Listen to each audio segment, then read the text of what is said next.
जय हिंद, नमस्कार मित्रों।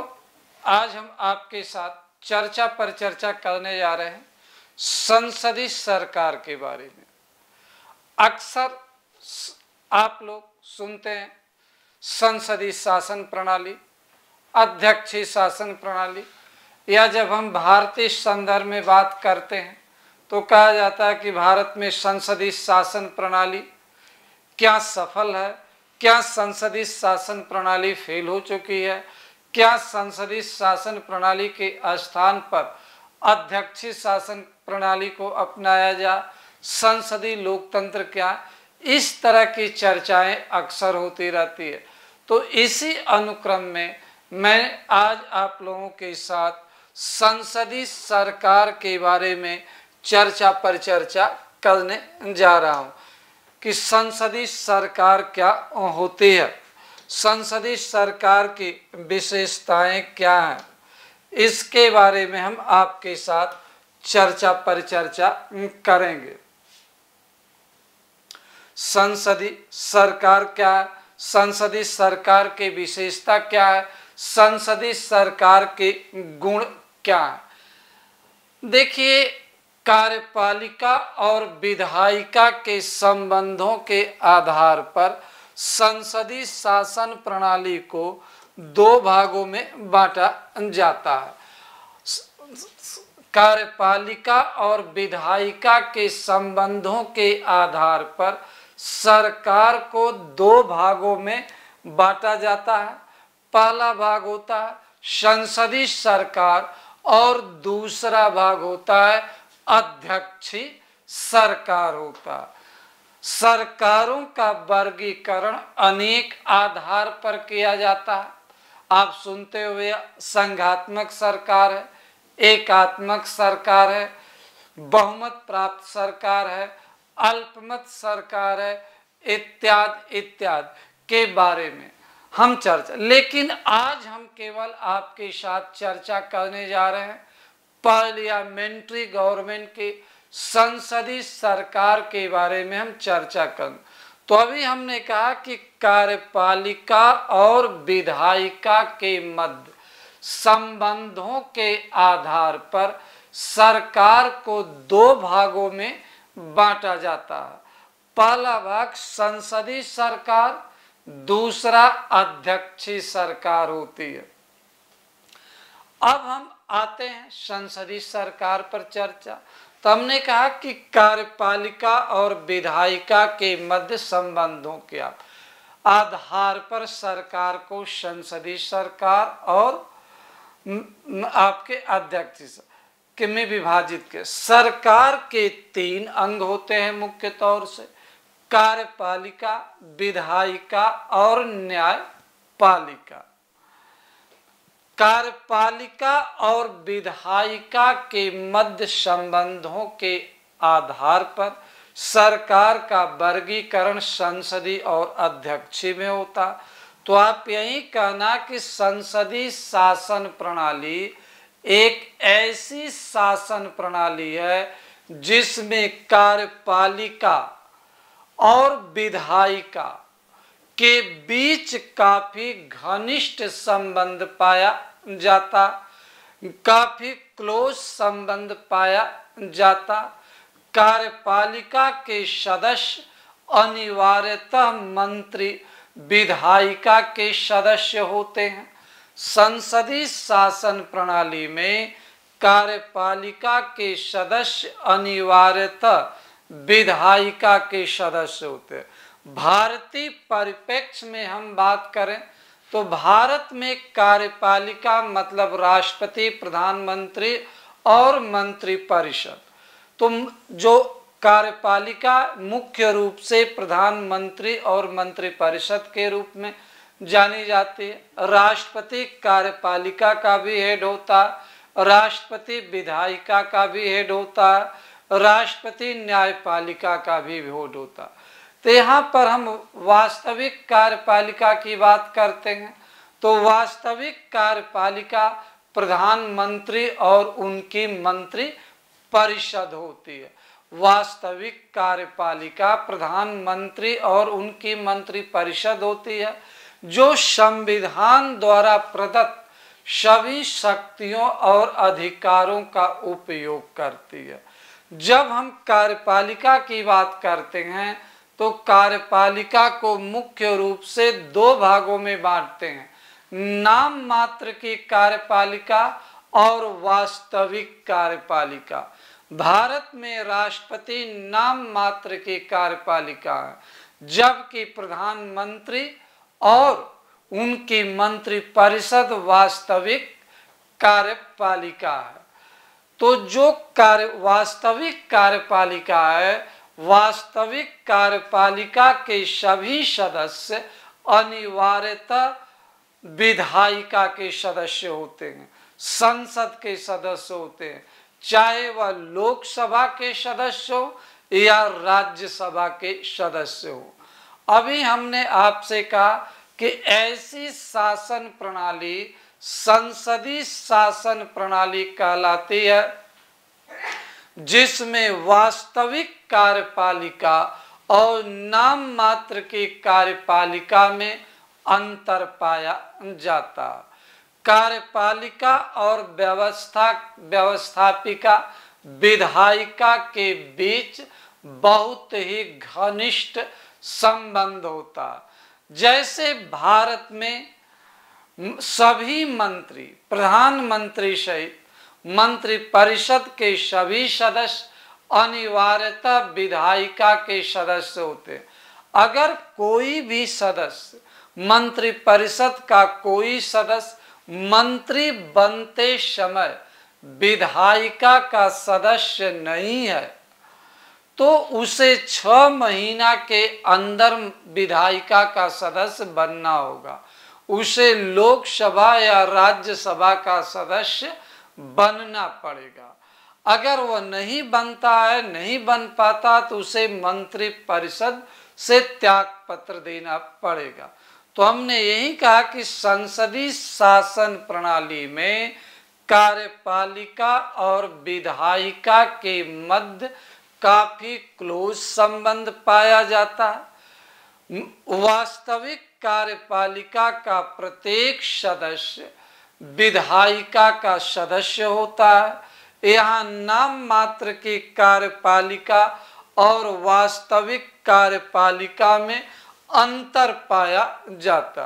भारत में नाम मात्र की कार्यपालिका राष्ट्रपति है, जबकि वास्तविक कार्यपालिका प्रधानमंत्री और उनकी मंत्री परिषद है।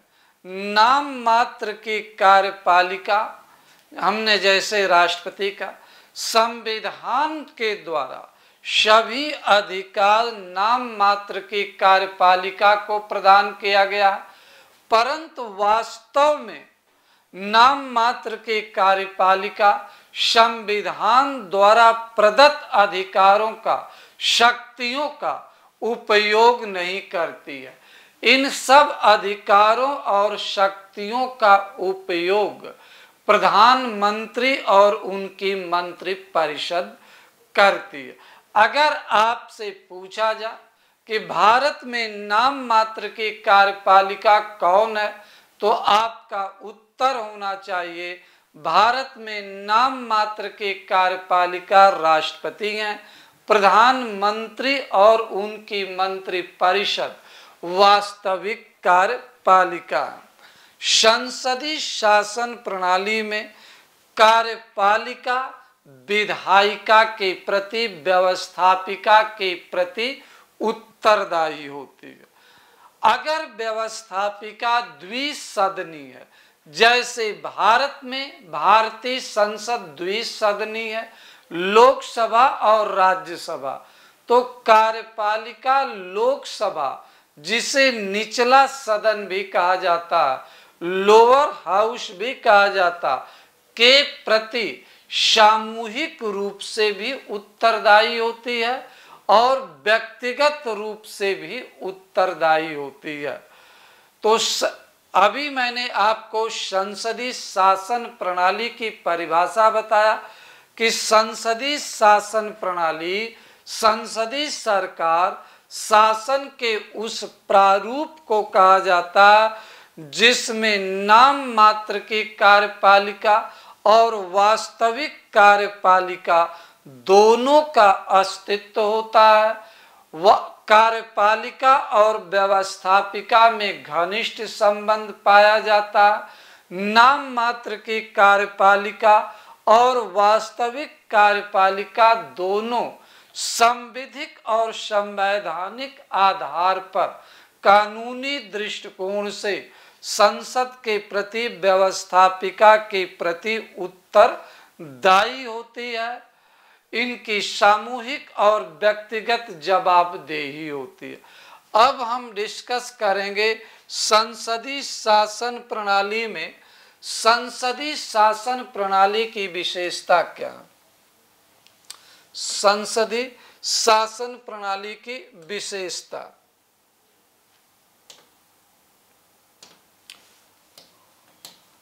संसदीय शासन प्रणाली की विशेषता, संसदीय शासन प्रणाली की विशेषताएं।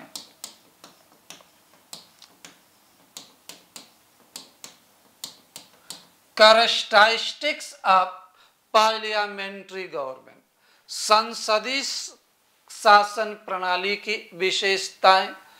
तो जब हम विशेषताओं की बात करते हैं तो संसदीय शासन प्रणाली की पहली विशेषता है नाम मात्र की कार्यपालिका, नाम मात्र की कार्यपालिका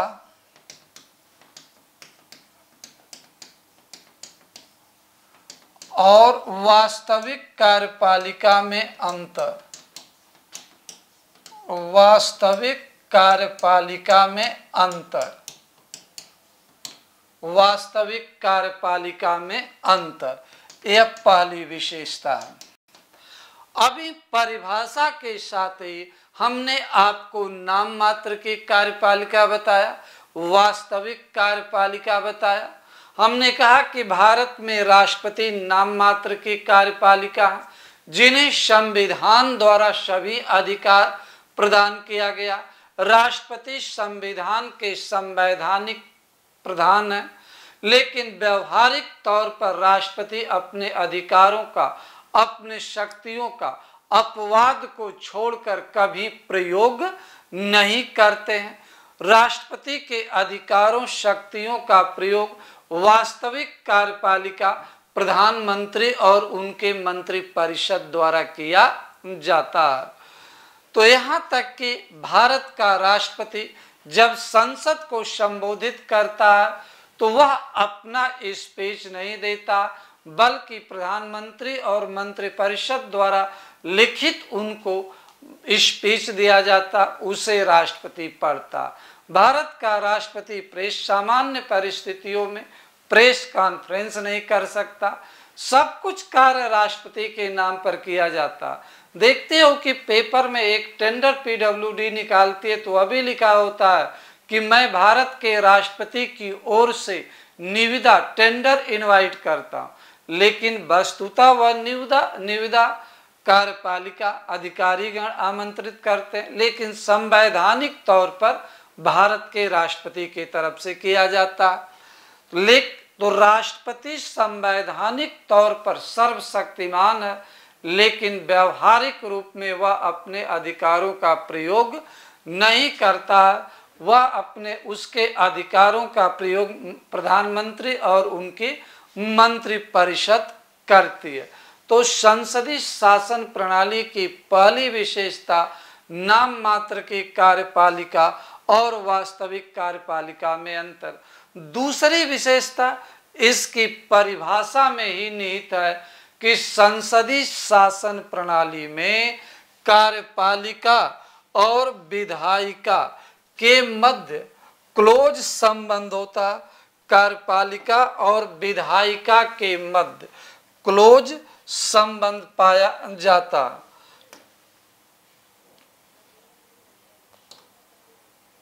संसदीय शासन प्रणाली में कार्यपालिका और विधायिका के मध्य क्लोज संबंध होता है।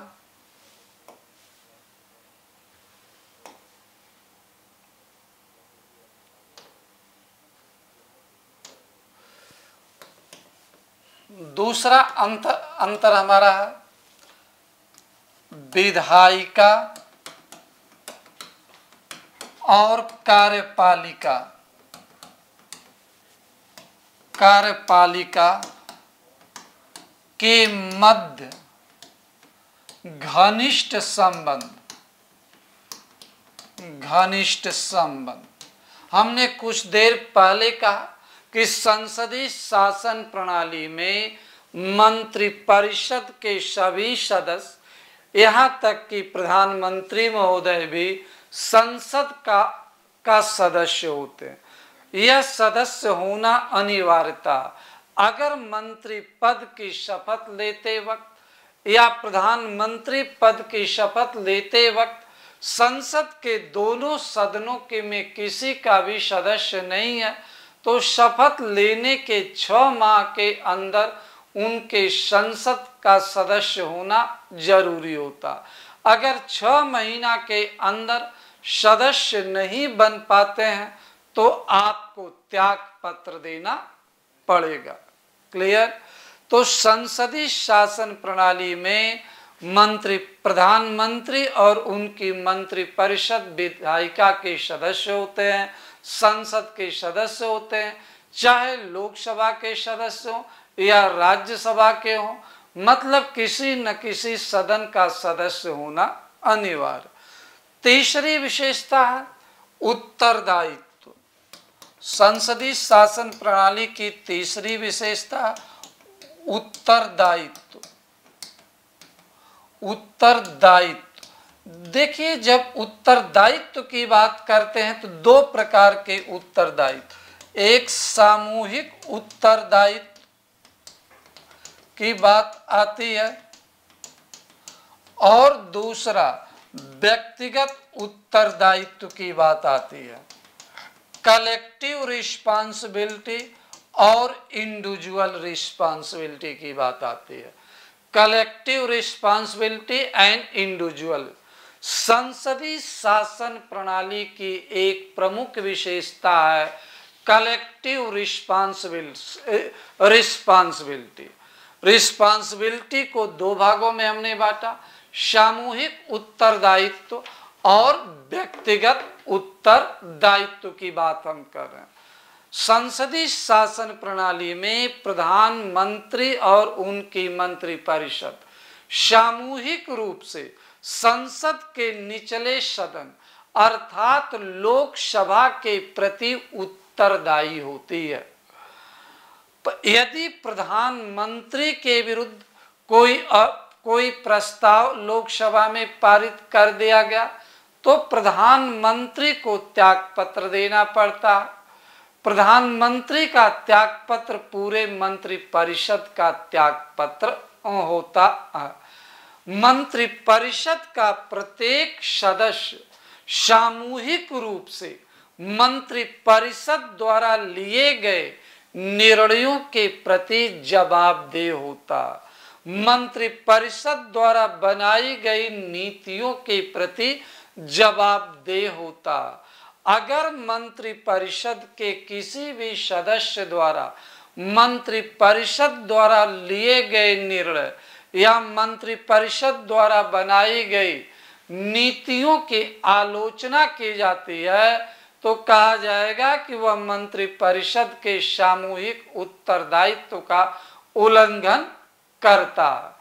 तो संसदीय शासन प्रणाली में पूरा मंत्रिपरिषद लोकसभा के प्रति उत्तरदायी होता है, जवाबदेह होता है। लोकसभा में अविश्वास प्रस्ताव लाकर मंत्रिपरिषद को हटाया जा सकता। संसदीय शासन प्रणाली में प्रधानमंत्री और उनकी मंत्रिपरिषद को संसद सदस्यों के द्वारा पूछे गए प्रश्नों का उत्तर देना पड़ता। संसदीय शासन प्रणाली में विधायिका अनेक प्रकार के प्रस्ताव लाकर मंत्रिपरिषद पर अप्रत्यक्ष रूप में नियंत्रण स्थापित करने का काम करती है। अप्रत्यक्ष रूप में नियंत्रण स्थापित करने की दिशा में काम करती है, चाहे वह निंदा प्रस्ताव हो, काम रोको प्रस्ताव हो, ध्यान आकर्षण प्रस्ताव हो इत्यादि। तो हमने कहा कि मंत्री संसदीय शासन प्रणाली में उत्तरदायित्व होता है तो सामूहिक उत्तरदायित्व पाया जाता है, तो व्यक्तिगत उत्तरदायित्व पाया जाता है। मंत्री परिषद का प्रत्येक सदस्य अपने विभाग के लिए व्यक्तिगत रूप से उत्तरदायी होता है। जहां मंत्रिमंडल और मंत्री परिषद द्वारा लिए गए निर्णयों के लिए वह सामूहिक रूप से उत्तरदायी होता है, तो दूसरी तरफ अपने विभाग के लिए वह व्यक्तिगत रूप में उत्तरदायी होता। संसदीय शासन प्रणाली के बारे में कहा जाता है कि संसदीय शासन प्रणाली के सदस्य मंत्री परिषद के सदस्य एक साथ तैरते हैं और एक साथ डूबते भी हैं। यह एक प्रसिद्ध कथन है संसदीय शासन प्रणाली के बारे में। अगर संसद द्वारा मंत्री परिषद के किसी सदस्य के विरुद्ध कोई प्रस्ताव, अविश्वास का प्रस्ताव या निंदा का प्रस्ताव पारित कर दिया जाता है, तो केवल उस मंत्री को त्याग पत्र नहीं देना पड़ता, बल्कि पूरे मंत्री परिषद को त्याग पत्र देना पड़ेगा। 2003 में श्रीमती सोनिया गांधी जो लोकसभा में विपक्ष की नेता थी, उन्होंने तत्कालीन प्रधानमंत्री अटल बिहारी वाजपेयी सरकार के एक मंत्री, वित्त मंत्री जसवंत सिंह के विरुद्ध एक प्रस्ताव लाई लोकसभा में। अविश्वास प्रस्ताव की भाषा बहुत ही ध्यानपूर्वक चुनी गई थी, जिसमें कहा गया था कि यह सदन माननीय प्रधानमंत्री में विश्वास व्यक्त करता है, लेकिन वित्त मंत्री में हम अविश्वास व्यक्त करते हैं और सदन से डिमांड करते हैं कि इस पर चर्चा कराई जाए और माननीय वित्त मंत्री के प्रति जो हम अविश्वास व्यक्त करते हैं उस पर उपयुक्त निर्णय लिया जाए। चालाकी भरा प्रस्ताव था कि सदन प्रधानमंत्री में विश्वास व्यक्त कर रहा, लेकिन उनके वित्त मंत्री में अविश्वास व्यक्त कर रहा।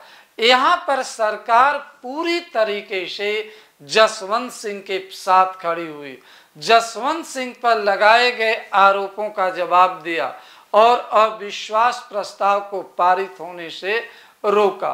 अगर यह अविश्वास प्रस्ताव पारित होता तो केवल जसवंत सिंह को त्याग पत्र नहीं देना पड़ता, बल्कि सभी मंत्रियों और प्रधानमंत्री को त्याग पत्र देना पड़ता, क्योंकि यह एक प्रकार का अविश्वास प्रस्ताव संपूर्ण मंत्री परिषद के विरुद्ध था। कहा जाता था कि यदि कोई मंत्री या सरकार अपने मंत्री को डिफेंड नहीं कर पा रही तो उसका बहुमत का। व्यक्तिगत उत्तरदायित्व की हम बात करते हैं तो प्रत्येक मंत्री अपने विभाग के कार्यों के लिए जिम्मेदार होता है। उसके विभाग में अच्छा भी कार्य होते हैं, दुर्भाग्य से कुछ खराब भी कार्य होते हैं, उसके लिए वह पूरी तरीके से जिम्मेदार होता। मुझे याद आ रहा है कि जब लाल बहादुर शास्त्री जी रेलवे मिनिस्टर थे, रेलवे में एक छोटी सी घटना हुई, एक्सीडेंट हुआ, उन्होंने नैतिक जिम्मेदारी लेते हुए रेलवे मंत्री पद से त्याग पत्र दे दिया। या केडी मालवीय ने ऐसी घटना को लेकर के, या 1993 में माधवराव सिंधिया जो नागरिक उड्डयन मंत्री थे, उन्होंने मणिपुर में एक एरोप्लेन क्रैश होने के बाद अपने पद से त्याग पत्र देने की पेशकश कर दिया। कहा कि यह मेरे मंत्रालय की घटना है, इसके लिए नैतिक रूप से मैं जिम्मेदार हूं। तो यह व्यक्तिगत उत्तरदायित्व का एक बेहतरीन नमूना उदाहरण है। तो संसदीय शासन प्रणाली की एक खूबसूरत विशेषता सामूहिक उत्तरदायित्व और व्यक्तिगत उत्तरदायित्व का पाया जाना है। संसदीय शासन प्रणाली का एक खूबसूरत पहलू या हम कहें कि एक खूबसूरत विशेषता यह है प्रधानमंत्री का नेतृत्व। प्रधानमंत्री का नेतृत्व संसदीय शासन प्रणाली में प्रधानमंत्री सरकार का मुखिया होता है, राष्ट्र का नेतृत्व करता है, वह अपनी सरकार का नेतृत्व करता है। संसदीय शासन प्रणाली में प्रधानमंत्री का नेतृत्व सरकार को प्रभावित करता, देश को प्रभावित करता। संसदीय शासन प्रणाली में हम डायरेक्ट प्रधानमंत्री का चयन नहीं करते हैं। संसदीय शासन प्रणाली में सदन के निचले सदन के सदस्यों का चयन जनता करती है। संसदीय शासन प्रणाली में लोकसभा के सदस्यों का चयन प्रत्यक्ष मतदान से जनता के द्वारा किया जाता और जनता प्रधानमंत्री का चयन करती है। जनता के द्वारा चुने गए प्रतिनिधि प्रधानमंत्री का चयन करते हैं संवैधानिक तौर पर। लेकिन वर्तमान परिदृश्य में पहले से सामान्यतया पता होता कि यह पर्टिकुलर पार्टी सत्ता में आती है तो प्रधानमंत्री कौन बनेगा। जैसे आज वर्तमान में कहें कि भारतीय जनता पार्टी का पिक्चर क्लियर है कि भारतीय जनता पार्टी तीसरी बार सत्ता में आती है तो उसके प्रधानमंत्री नरेंद्र मोदी जी बनेंगे। तो संसदीय शासन प्रणाली में प्रधानमंत्री का नेतृत्व होता है, प्रधानमंत्री शासन का मुखिया होता, प्रधानमंत्री विधायिका का सदस्य होता। अगर प्रधानमंत्री पद की वह शपथ लेते समय विधायिका का सदस्य नहीं है तो उसे 6 माह के अंदर विधायिका का सदस्य बनना अनिवार्य होता है, चाहे वह किसी सदन लोकसभा या राज्यसभा। पीवी नरसिम्हा राव जब प्राइम मिनिस्टर बने तो वह सदन के किसी सदन के सदस्य नहीं थे, लेकिन 6 माह के अंदर लोकसभा का वह उपचुनाव के माध्यम से सदस्य बने और आगे प्रधानमंत्री बने।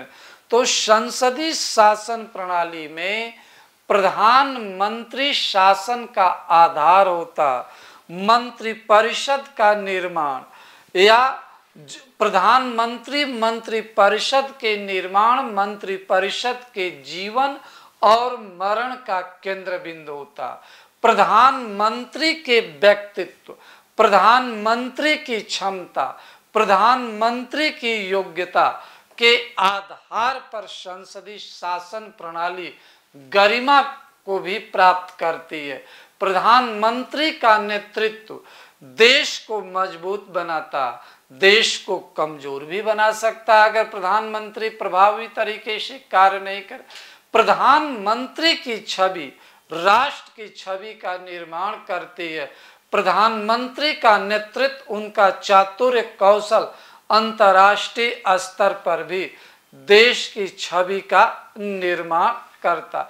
इसलिए कहा जाता कि संसदीय शासन प्रणाली में प्रधानमंत्री वह व्यक्ति होता है जो न केवल अपने दल को बल्कि राष्ट्र को संचालित कर सके, राष्ट्र को एक नया दिशा निर्देश दे सके। फिर संसदीय शासन प्रणाली की अगली विशेषता होती है राजनीतिक समरूपता। राजनीतिक समरूपता यह संसदीय शासन प्रणाली के 5वीं विशेषता की हम बात कर रहे हैं कि संसदीय शासन प्रणाली की 5वीं विशेषता राजनीतिक समरूपता। सामान्यतया संसदीय शासन प्रणाली में एक दल की सरकार होती है या जब किसी एक दल को बहुमत नहीं मिलता तो एक गठबंधन की सरकार होती है। जब गठबंधन की सरकार होती है तो समान विचारधारा वाले लोग ही उस गठबंधन में सम्मिलित होते हैं। कभी कभी विपरीत विचारधारा वाले भी गठबंधन में सम्मिलित होते हैं। तो ऐसी स्थिति में न्यूनतम साझा कार्यक्रम बनाया जाता, मिनिमम कॉमन प्रोग्राम बनाया जाता। उसके आधार पर सरकार का संचालन किया जाता। तो संसदीय शासन प्रणाली में जो भी सदस्य मंत्रिपरिषद में सम्मिलित होते हैं या अप्रत्यक्ष रूप में ही सही सरकार का हिस्सा बनते हैं या सरकार में सहभागी होते हैं, सरकार को समर्थन देते हैं, उनकी समान विचारधारा होती है, उनकी विचारों में एक रूपता पाई जाती। अगर किसी कारण से एक दल को बहुमत नहीं मिलता, अलग अलग विभिन्न विचारधाराओं के दलों द्वारा एक गठबंधन बनाकर सरकार बनाया जाता, तो ऐसी स्थिति में ऐसे बिंदुओं की तलाश की जाती है जहां पर सभी लोगों में समानता हो, सबका एक्सेप्टेंसेज हो। इन बिंदुओं को तलाश करके एक एजेंडा बनाया जाता है जिसे मिनिमम कॉमन प्रोग्राम कहा जाता। तो इस आधार पर भी एक रूपता दिखाई पड़ती है। संसदीय शासन प्रणाली की एक और विशेषता है अनिश्चित कार्यकाल। इसे डिमेरिट के रूप में भी हम देखते हैं कि संसदीय शासन प्रणाली की यह विशेषता भी है और डिमेरिट अनिश्चित कार्यकाल।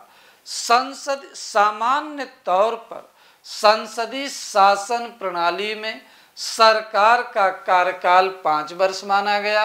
जैसे भारत में ही कहा जाता कि प्रधानमंत्री का कार्यकाल 5 वर्ष, लोकसभा का कार्यकाल 5, लेकिन वस्तुतः व्यवहारिक तौर पर ऐसा नहीं।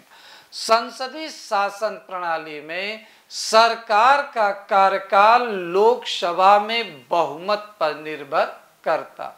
जब तक लोकसभा में प्रधानमंत्री को बहुमत है तब तक सरकार का कार्यकाल है। अगर प्रधानमंत्री लोकसभा में बहुमत खो देते हैं तो ऐसी स्थिति में न केवल प्रधानमंत्री को पद छोड़ना पड़ेगा बल्कि प्रधानमंत्री सहित मंत्रिपरिषद के सभी सदस्यों को त्याग पत्र देना पड़ेगा। मंत्रिपरिषद के सभी सदस्यों को त्याग पत्र देना पड़ेगा। कभी कभी सत्तारूढ़ दल में मतभेद उत्पन्न हो जाता या गठबंधन में मतभेद हो जाता तो बीच में भी सरकार को त्याग पत्र देना पड़ता। भारत में पहली बार गठबंधन की सरकार 1977 में केंद्र में बनी, लेकिन वह सरकार अपना कार्यकाल नहीं पूरा कर सकी। बीच में ही मोरारजी देसाई को त्याग पत्र देना पड़ा। चौधरी चरण सिंह प्राइम मिनिस्टर बने, लेकिन कुछ महीने बाद ही सरकार ने, कांग्रेस ने उनसे समर्थन वापस ले लिया। बीच में उनको पद छोड़ना पड़ा। इसके बाद अनेक उदाहरण, चाहे विश्वनाथ प्रताप सिंह की सरकार हो, चंद्रशेखर जी की सरकार हो या वाजपेयी जी 1996 में मात्र 13 दिन की सरकार, इंद्र कुमार गुजराल, एच.डी. देवगौड़ा लगभग 1 वर्ष का कार्यकाल चलाए। इस तरह से कहा जाता है कि संसदीय शासन प्रणाली में अनिश्चितता भी दिखाई पड़ती है और निश्चित कार्यकाल होता है जो संसदीय शासन प्रणाली की एक विशेषता भी है और यह संसदीय शासन प्रणाली का एक गुण भी है, डिमेरिट भी है। तो अभी हमने आपके साथ चर्चा पर चर्चा किया कि संसदीय शासन प्रणाली क्या है, संसदीय शासन प्रणाली की विशेषता क्या। तो विशेषता में हमने पहली विशेषता बताई कि संसदीय शासन प्रणाली में नाम मात्र की कार्यपालिका और वास्तविक कार्यपालिका में अंतर होता। दूसरा, कार्यपालिका और विधायिका में घनिष्ठ संबंध होता। तीसरा, संसदीय शासन प्रणाली में सामूहिक और व्यक्तिगत उत्तरदायित्व पाया जाता। हमने फिर बताया संसदीय शासन प्रणाली में प्रधानमंत्री का नेतृत्व होता। संसदीय शासन प्रणाली में राजनीतिक एक रूपता पाई जाती है। संसदीय शासन प्रणाली में सरकार का कार्यकाल अनिश्चित होता। यह मैंने अभी आपके साथ संसदीय शासन प्रणाली के कुछ विशेषताएं हमने पढ़ा।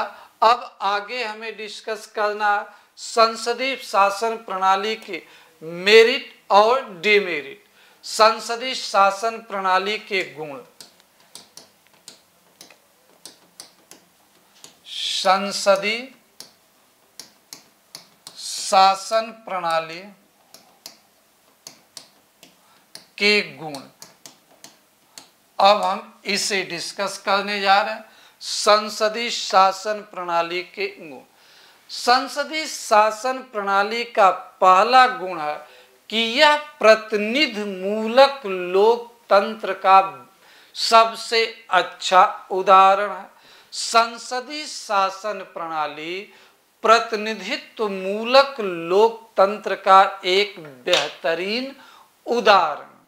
देखिए, लोकतंत्र में जनता द्वारा शासन का निर्धारण किया जाता, जनता अपने प्रतिनिधियों का चयन करती है, जनता के द्वारा चुने गए प्रतिनिधि प्रधानमंत्री का चयन करते हैं, प्रधानमंत्री अपने साथियों मतलब मंत्री परिषद के सदस्यों का चयन करता है। तो इस प्रकार संसदीय शासन प्रणाली में जनप्रतिनिधियों की सहभागिता होती है, जनप्रतिनिधि सरकार के अंग होते हैं, सरकार के घटक होते हैं। संसदीय शासन प्रणाली में जनप्रतिनिधियों के द्वारा नीतियों का निर्माण किया जाता, कानून बनाया जाता, जनप्रतिनिधि मंत्री परिषद का हिस्सा होते हैं। तो इसलिए कहा जाता है कि संसदीय शासन प्रणाली प्रतिनिधि मूलक लोकतंत्र का एक बेहतरीन उदाहरण है। इसमें सभी क्षेत्रों का प्रतिनिधित्व होता, सभी वर्गों का प्रतिनिधित्व होता, जरूरत पड़ने पर सरकार द्वारा विशेष वर्गों का अलग से भी प्रतिनिधित्व की व्यवस्था की जाती है। इसकी अगली तो हमने पहली विशेषता बताया कि यह प्रतिनिधि मूलक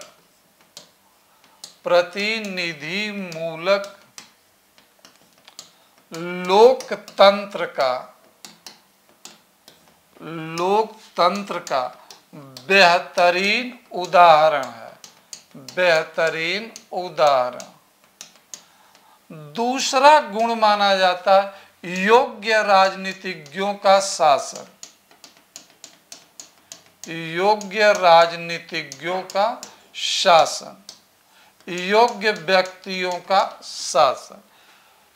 कहा जाता है कि संसदीय शासन प्रणाली में जो लोग मंत्री परिषद में सम्मिलित होते हैं काफी योग्य होते हैं, विवेकवान होते हैं, बौद्धिक व्यक्ति होते हैं, चरित्रवान होते हैं, सार्वजनिक कार्यों में उनकी रुचि होती है, जन कल्याण उनकी भावना होती है, इत्यादि इत्यादि। सैद्धांतिक तौर पर यह अच्छा दिखाई पड़ता है, सही दिखाई पड़ता, लेकिन व्यवहारिक तौर पर वर्तमान में यह देखने को नहीं मिलता। संसदीय शासन प्रणाली के संदर्भ में कहा जाता कि देश की जनता अपने नायक का चुनाव करती है, अप्रत्यक्ष रूप से नायक चरित्रवान होता, नायक योग्य और सक्षम होता, नायक योग्य लोगों का चयन करता। लेकिन जब प्रधानमंत्री कमजोर होता या गठबंधन की सरकार होती है तो कभी कभी प्रधानमंत्री को अयोग्य व्यक्तियों को या गलत लोगों को भी मजबूरी में अपने मंत्रिपरिषद में लेना पड़ता है, या गठबंधन की सरकार में दबाव की राजनीति के कारण प्रधानमंत्री को न चाहते हुए भी कुछ ऐसे लोगों को लेना पड़ता है जो किसी दृष्टिकोण से उपयुक्त नहीं। जैसे एच.डी. देवेगौड़ा की सरकार रही हो या इंद्र कुमार गुजराल की सरकार रही हो, तरसमुद्दीन जैसे अपराधी को भी मंत्री परिषद में सम्मिलित किया गया था। अनेक राज्यों में मुख्यमंत्री की मंत्री परिषद में अपराधी प्रवृत्ति के लोग भी भरे हुए हैं। तो यह सैद्धांतिक रूप से जरूर देखने को मिलता, लेकिन व्यवहारिक रूप में विशेषता जब बहुमत की सरकार नहीं होती है, अल्पमत की सरकार होती है, गठबंधन की सरकार होती है, तो दबाव में अयोग्य लोगों को भी सरकार में सम्मिलित करना पड़ता है। फिर शासन में स्वच्छचारिता का अभाव। शासन में स्वच्छचारिता का अभाव। मंत्री परिषद के बारे में कहा जाता है, संसदीय शासन प्रणाली के बारे में, कि संसदीय शासन प्रणाली में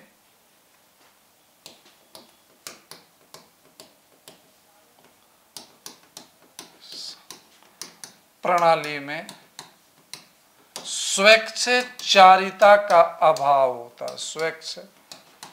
स्वच्छचारिता का अभाव, स्वच्छचारिता का अभाव होता, मतलब कि मंत्री परिषद, प्रधानमंत्री और उनकी मंत्री परिषद, मंत्री परिषद के सदस्य मनमाने ढंग से कार्य नहीं कर सकते, उनके ऊपर भी विधायिका का नियंत्रण होता।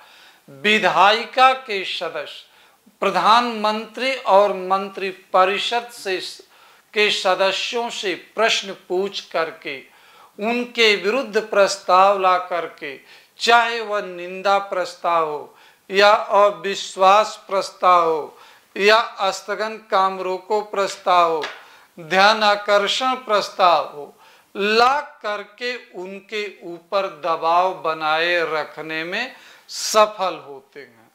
मंत्री परिषद के सामूहिक रूप से उत्तरदायित्व संसद के प्रति होता, लोकसभा के प्रति होता। अगर प्रधानमंत्री और उनकी मंत्री परिषद अपने संवैधानिक दायित्वों का निर्वहन नहीं कर रही है, सही तरीके से नहीं कर रही, तो विधायिका उसके विरुद्ध प्रस्ताव ला करके उस पर दबाव बना सकती है, सही कार्य करने के लिए प्रेरित कर सकती है, उनको पद मुक्त कर सकती है, एटसेट्रा। यह तो इसलिए कहा जाता है कि शासन में स्वच्छचारिता का अभाव। लेकिन जब प्रधानमंत्री का नेतृत्व और व्यक्तित्व विशाल हो, व्यापक हो, लोकसभा में प्रचंड बहुमत प्राप्त हो, तो ऐसी स्थिति में मंत्री परिषद स्वेच्छाचारी भी हो सकती है, तानाशाह का भी रूप ले सकती है। चाहे श्रीमती इंदिरा गांधी की सरकार रही हो या राजीव गांधी की सरकार रही हो, इन पर मनमाने ढंग से कार्य करने का आरोप लगता। उन्होंने, श्रीमती इंदिरा गांधी ने आंतरिक अशांति भंग होने के आधार पर राष्ट्रपति शासन लागू किया, देश में राष्ट्रीय आपात लागू किया था। राजीव गांधी को प्रचंड बहुमत था, श्रीमती गांधी को प्रचंड बहुमत, तो इसलिए इन लोगों द्वारा मनमाने तरीके से भी निर्णय लिया गया। तो यह, और जैसे वर्तमान में नरेंद्र मोदी सरकार पर भी आरोप लग रहा कि इनको प्रचंड बहुमत लोकसभा में मिला हुआ, जिसके कारण यह मनमाने तरीके से निर्णय ले रही है, विपक्ष को उचित सम्मान्य आवाज उठाने का अवसर इत्यादि।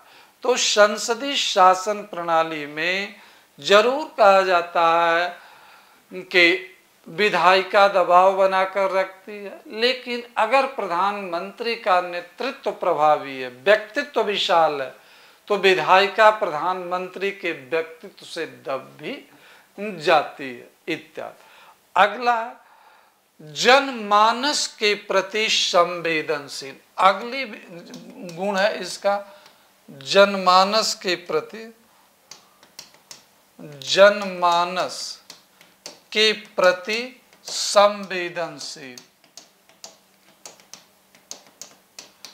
देखिए, संसदीय शासन प्रणाली के संदर्भ में कहा जाता है कि संसदीय शासन प्रणाली में सरकार, प्रधानमंत्री,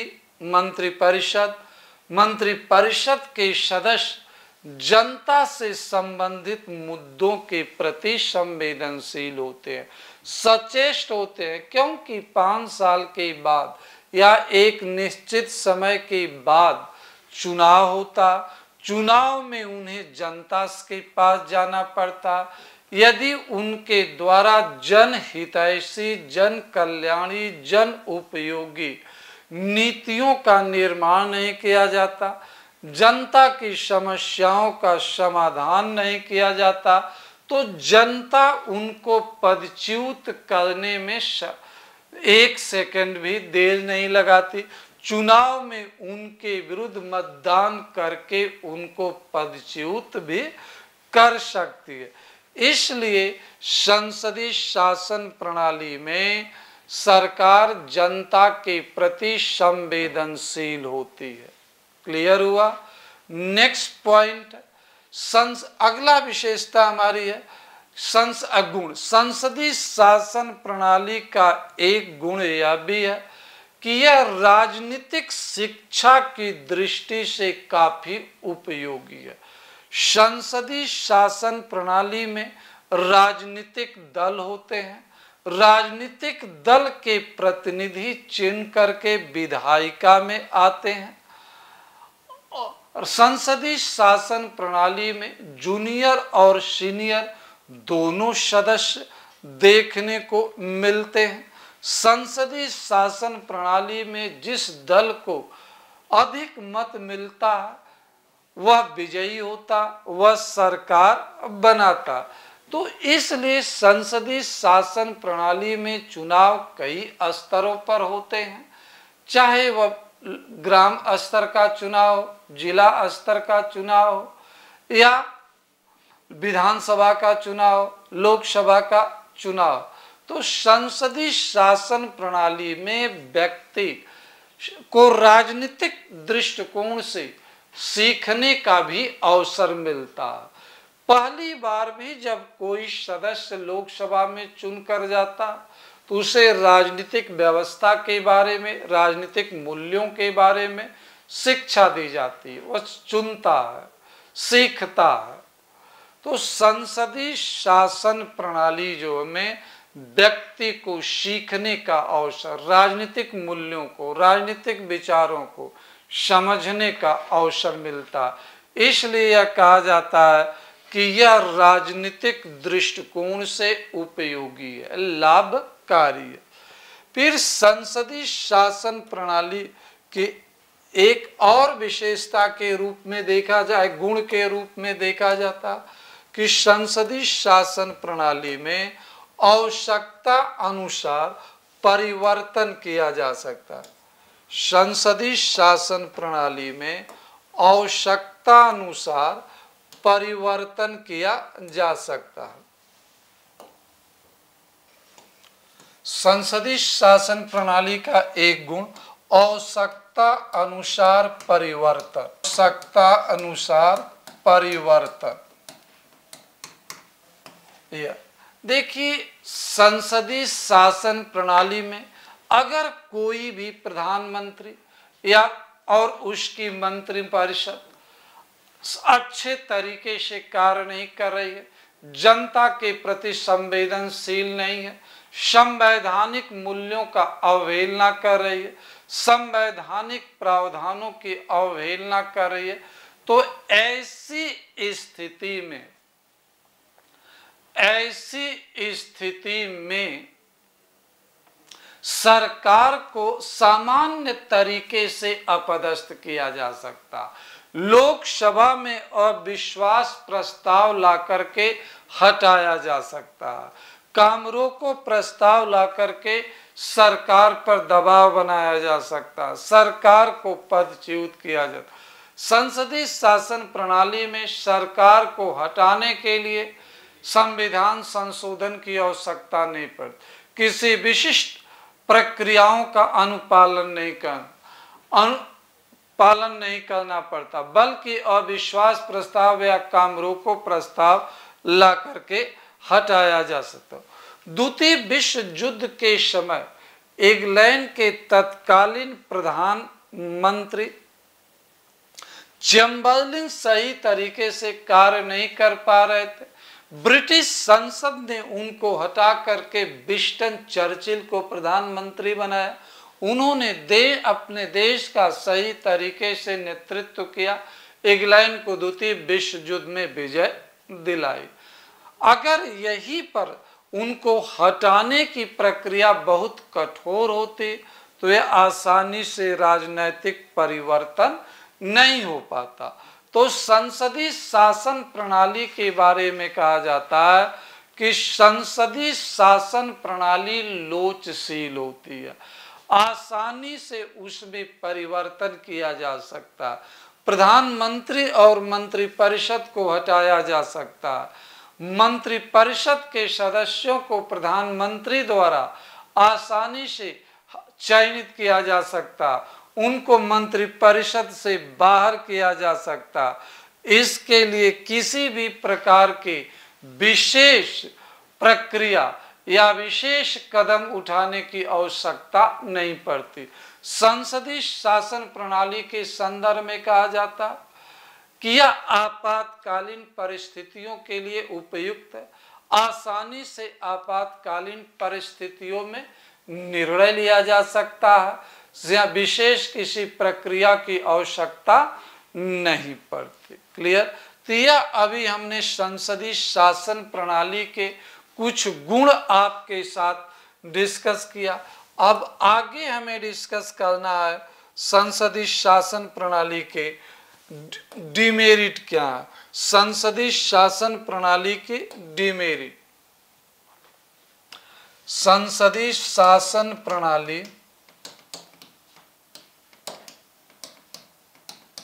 प्रणाली के दोष।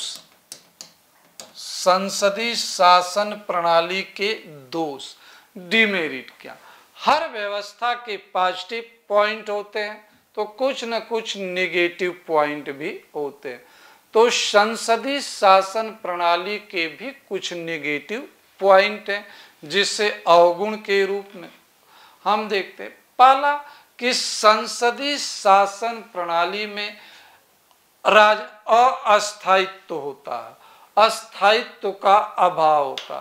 कहा जाता है कि संसदीय शासन प्रणाली में सरकार के विरुद्ध अविश्वास प्रस्ताव ला करके उसे कभी भी हटाया जा सकता, या संसदीय शासन प्रणाली में दलगत मतभेद के कारण जो होता है उसको गतिरोध उत्पन्न होता है। संसदीय शासन प्रणाली में सरकार का कार्यकाल निश्चित नहीं होता।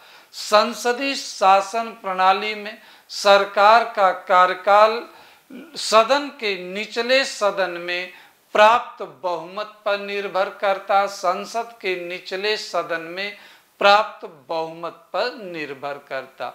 अगर आपको निचले सदन में बहुमत प्राप्त है तब आप लंबे समय आप कार्य कर सकते हैं, अगर बहुमत नहीं है तब आप कार्य नहीं कर सकते। तो इसलिए कहा जाता है कि संसदीय शासन प्रणाली में कार्यकाल की निश्चितता नहीं होती है। कार्यकाल लोकसभा में बहुमत पर निर्भर करता। अगर प्रधानमंत्री 2 महीने के बाद बहुमत खो देता तो उसे पद छोड़ना पड़ता। इसलिए कहा जाता कि सरकार के कार्यकाल की अनिश्चितता के कारण जो होता है प्रधानमंत्री और उनकी मंत्रिपरिषद हमेशा लोक लुभावन नीतियों का निर्माण करती है, ऐसे कदम उठाती है जिससे उसके सहयोगी दल नाराज न हो, जनता में नकारात्मक संदेश न जाए, और इस प्रवृत्ति के कारण सरकार सही तरीके से देश का विकास नहीं कर पाती है। क्लियर हुआ? तो संसदीय शासन प्रणाली में सरकार के कार्यकाल का अनिश्चित होना उसकी एक डिमेरिट के रूप में देखा जाता। संसदीय शासन प्रणाली के संदर्भ में कहा जाता यह नव सिखुओं की सरकार होती है, नए लोगों की सरकार होती है, जिन्हें कार्य करने का कोई अनुभव नहीं होता या बहुत ही कम अनुभव होता। यह भी आरोप कभी कभी संसदीय शासन प्रणाली में कोई ऐसा व्यक्ति विजयी हो जाता, शासन में आ जाता, जिसे पहले से राजनीतिक अनुभव नहीं होता या बहुत कम होता या समग्रता का बोध उसमें नहीं। जैसे हम कहें पाकिस्तान में इमरान खान विजयी होकर आए, लेकिन उनके पास राजनीतिक अनुभव नहीं था, जिसके कारण सही तरीके से सरकार का संचालन नहीं। या ब्रिटेन में वर्तमान प्रधानमंत्री ऋषि सुनक के बारे में भी कहा जाता कि वह एक नए व्यक्ति हैं, उन्हें पहले से सरकार चलाने का कोई राजनीतिक अनुभव नहीं है। तो इसे शासन व्यवस्था, शासन प्रणाली के एक डिमेरिट के रूप में लिया जाता कि जब हमारे पास पर्याप्त अनुभव नहीं होता तो हम सही तरीके से कार्य नहीं। लेकिन कभी कभी ऐसा भी होता है कि एक नया व्यक्ति भी बेहतरीन तरीके से कार्य करने लगता, शुरू से ही अपनी योग्यता, क्षमता और शैली से अनुभवी लोगों से अपने को अधिक सुपीरियर सिद्ध कर देता। लेकिन प्रायः देखने को यह मिलता कि अनेक बार संसदीय शासन प्रणाली में नए लोग भी सत्ता में आए। राज्यों में, भारत में संसदीय शासन प्रणाली केंद्र और राज्य में अनेक राज्यों में अनेक मुख्यमंत्री सत्ता में, जिन्हें पहले कोई राजनीति का विशेष अनुभव नहीं था। जैसे 1985 में असम गण परिषद के नए नेता, नौजवान नेता प्रफुल्ल कुमार मोहन था, या दिल्ली में 2013 में अरविंद केजरीवाल का आना, या इस तरह से अनेक ऐसी घटनाएं जो किसी कारण से नए लोग अचानक, इन पर आरोप लगता, इनकी क्षमता पर यह प्रश्न चिन्ह लगता। कहा जाता है कि नौसिखिए हैं, इस कारण सही तरीके से यह निर्णय नहीं ले पाए। संसदीय शासन प्रणाली की एक डिमेरिट और है कि यहाँ पर मंत्रिमंडल के तानाशाही की भी संभावना होती है। प्रधानमंत्री के निरंकुश होने का भय होता।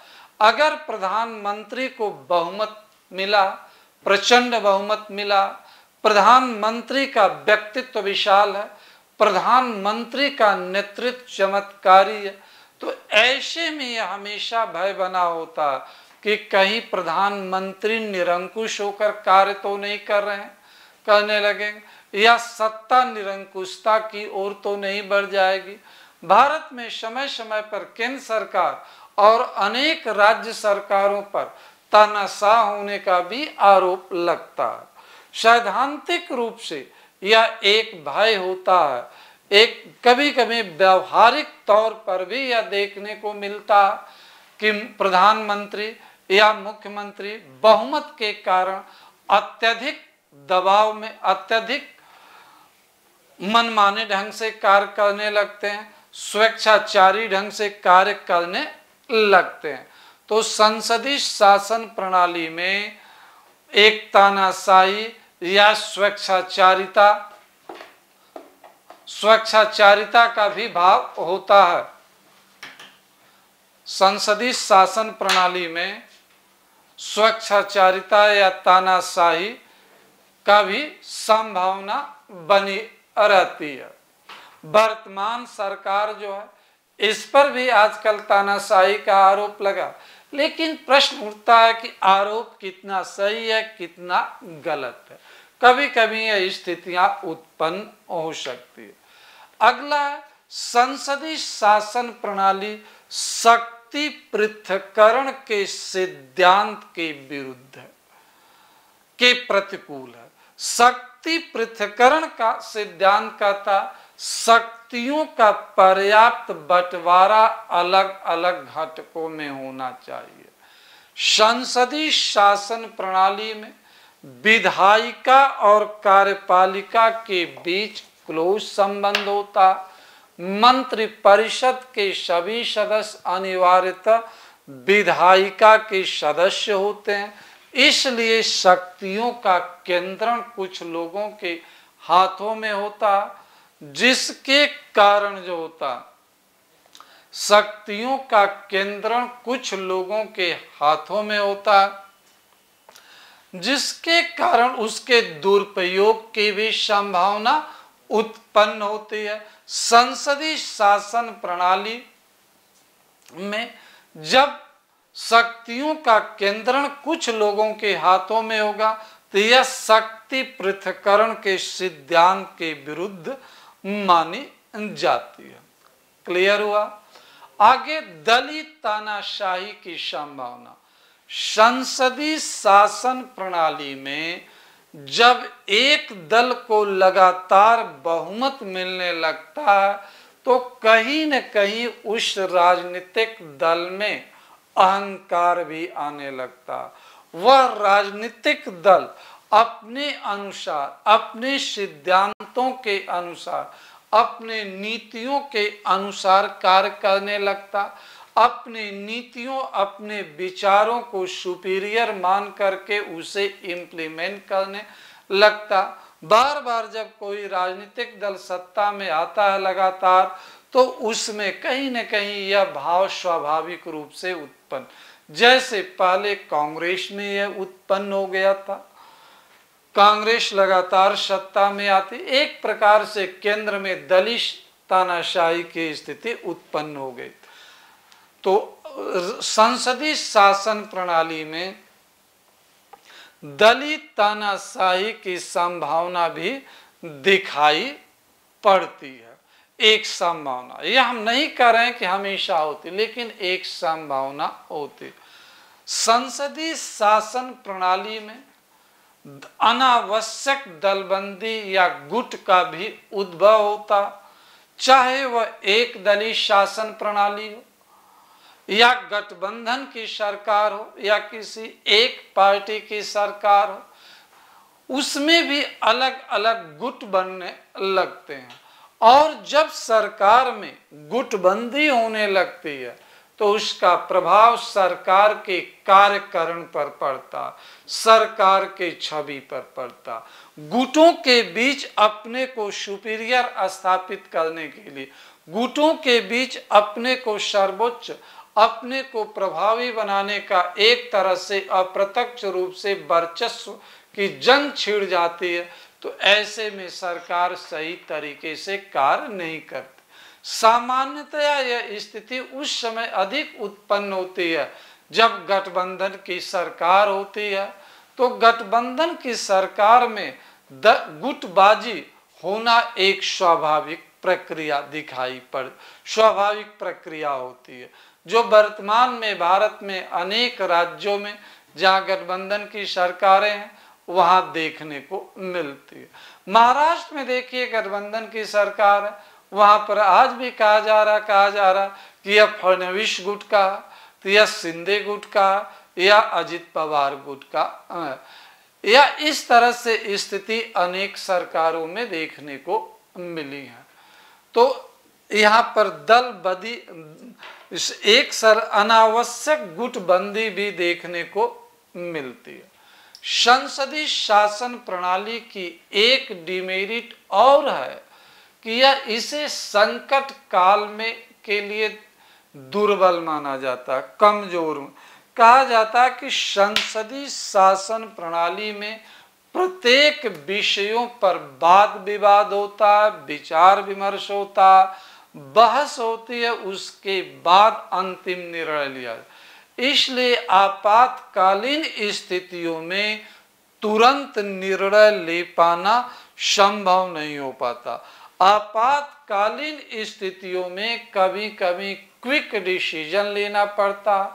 अगर संसद, जो सरकार है, प्रधानमंत्री हैं, कमजोर हैं, बहुमत की सरकार नहीं है, अल्पमत की सरकार है, गठबंधन की सरकार है, तो ऐसी स्थिति में प्रधानमंत्री द्वारा या सरकार द्वारा त्वरित निर्णय नहीं लिया जा सकता।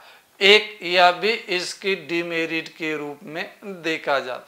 लेकिन मित्रों, हम यह कहना चाहते हैं कि कोई भी शासन प्रणाली हो पूर्णतया दोष मुक्त नहीं होती है, उसमें कुछ न कुछ कमियां अवश्य पाई जाती है। प्रत्येक शासन प्रणाली की अच्छाइयां और बुराइयां होती है। डिपेंड करता हमारे और आपके ऊपर कि हम किस प्रकार अच्छाइयों को ग्रहण कर रहे हैं, हम किस प्रकार बुराइयों का परित्याग कर रहे हैं, यह हमारे और आपके ऊपर निर्भर करता। तो अभी हमने आपके साथ परिचर्चा किया संसदीय शासन प्रणाली के संदर्भ में। आगे प्रश्न यह उठता है कि संसदीय शासन प्रणाली बेहतर है या अध्यक्षीय शासन प्रणाली बेहतर है। जब हम आपको अध्यक्षीय शासन प्रणाली के बारे में डिस्कस कर लेंगे, अध्यक्षीय शासन प्रणाली क्या है, अध्यक्षीय शासन प्रणाली की विशेषता क्या है, अध्यक्षीय शासन प्रणाली के गुण और दोष क्या है, उसके बाद हम यह डिस्कस करेंगे कि संसदीय शासन प्रणाली और अध्यक्षीय शासन प्रणाली में बेहतर कौन है। संसदीय शासन प्रणाली वर्सेस अध्यक्षीय शासन प्रणाली को हम डिस्कस करेंगे। तो मित्रों, अभी हमने आपके साथ डिस्कस किया संसदीय शासन प्रणाली और अध्यक्षीय शासन प्रणाली के बारे में। हमने संसदीय शासन प्रणाली क्या है, संसदीय शासन प्रणाली की विशेषता क्या है, संसदीय शासन प्रणाली के गुण क्या, दोष क्या। उम्मीद हम करते हैं कि यह टॉपिक आपको समझ में आया होगा। अगर टॉपिक को लेकर के कहीं पर कंसेप्ट क्लियर नहीं हो तो आप कुछ पूछ सकते हैं। प्रश्न पूछने के लिए आप स्वतंत्र हैं। आपका बहुत बहुत स्वागत है। तो आज का लेक्चर, आज की क्लास हम यहीं पर बंद करते हैं। फिर अगले लेक्चर में हम मिलेंगे। अध्यक्षीय शासन प्रणाली क्या है, अध्यक्षीय शासन प्रणाली के गुण और दोष क्या है, और अध्यक्षीय शासन प्रणाली तथा संसदीय शासन प्रणाली में बेहतर कौन है, इनके बारे में हम चर्चा करेंगे। तब तक के लिए विदा लेते हैं। जय हिंद। स्वस्थ रहिए, मस्त रहिए, अपने लक्ष्य के प्रति समर्पित रहिए। धन्यवाद।